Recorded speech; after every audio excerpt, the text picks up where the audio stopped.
Valyrian corps neared Aldersburg, and it could not have been on a more... As on that day, Aldersburg was under siege.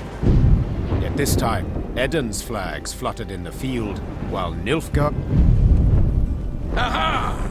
There she is! Mockery I don't appreciate. I wouldn't dare. Not my words, those. You've been painted thus in sop. Is that Jeb?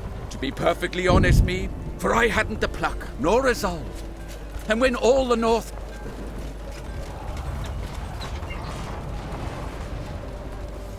A lesson for the future? My dear, this war will sign a truce. The Blackclads will turn... I'm perfectly satisfied with them, thank you. You're one hell of a warrior. But you're no strategist. Measures are required. Preventive. Preemptive. Enough. I don't wish...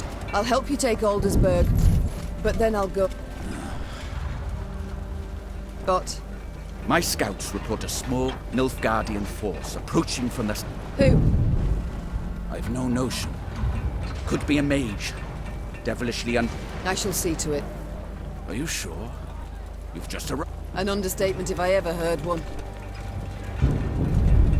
Niamh set out after the Nilfgaardians immediately, a cavalry escort in tow. Her unmatched scouts, who had led the army through the mountains of Mahakam and Angren swamps, quickly found the enemy's trail. This way, you... The common tongue. Which of you knows it? I do, Your Majesty. You also know who you deal with, I see. Kaldvin, Your Majesty. At last. A Nilfgaardian name I can pronounce. So, Kaldwin. It would, milady. Precisely. I've spilled enough blood. I've lost the appetite. Now tell me. A letter. Urgent to the point of insanity, it must be. No, Your Majesty. My.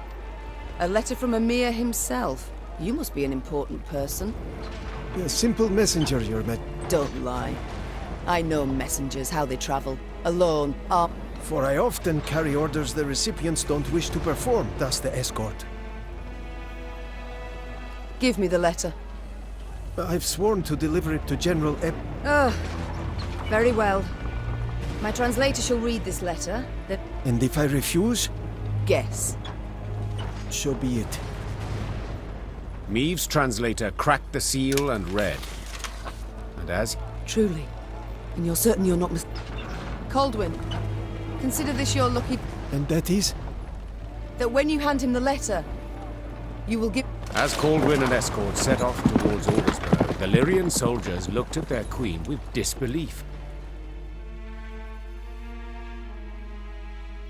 General Epdahi had prefaced Lyria's and Rivia's invasion with a series of arrogant demands.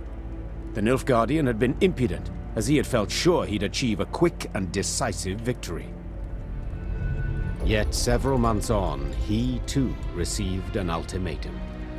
One signed by Emperor Emir var Emreis himself. The missive was concise and left no room for interpretation. With General Epdahi dead, the Nilfgaardian army descended into chaos. The kings of the north, united, took advantage and struck at the foe. Their victory was complete. The Nordling forces cheered their commanders and monarchs, but for none so vehemently as the one queen among them. Many dream of achieving the impossible. Niamh had done it. Through wit, determination, and boldness, she had thwarted the Nilfgaardian invasion. The queen would rule for many more years. Stern, yet ever just. So a lass saved the North from the Blackclads. That is one way to put it. Well, I'll be damned. And a chap. She find herself one in the end? Leave it be. Bloke's been spinning the tale all night. Story's done. Time we got some shut-eye. Yes. Particularly as we've yet a long road before us. Phew. Throat must be parched as old leather after all that. Except, I'm itching to know what happened to the lot of them. Reynard, Gascon. Very well. Whom shall we start with? Willem? A pawn, a tool in others' hands. Most, if not all, had seen him thus. Yet in the end, he proved his worth soundly. Though he'd started the war a traitor, he perished in the fray a hero, and would be remembered as such. Having settled in Rivia, Gascon embarked on a life worthy of his noble origins.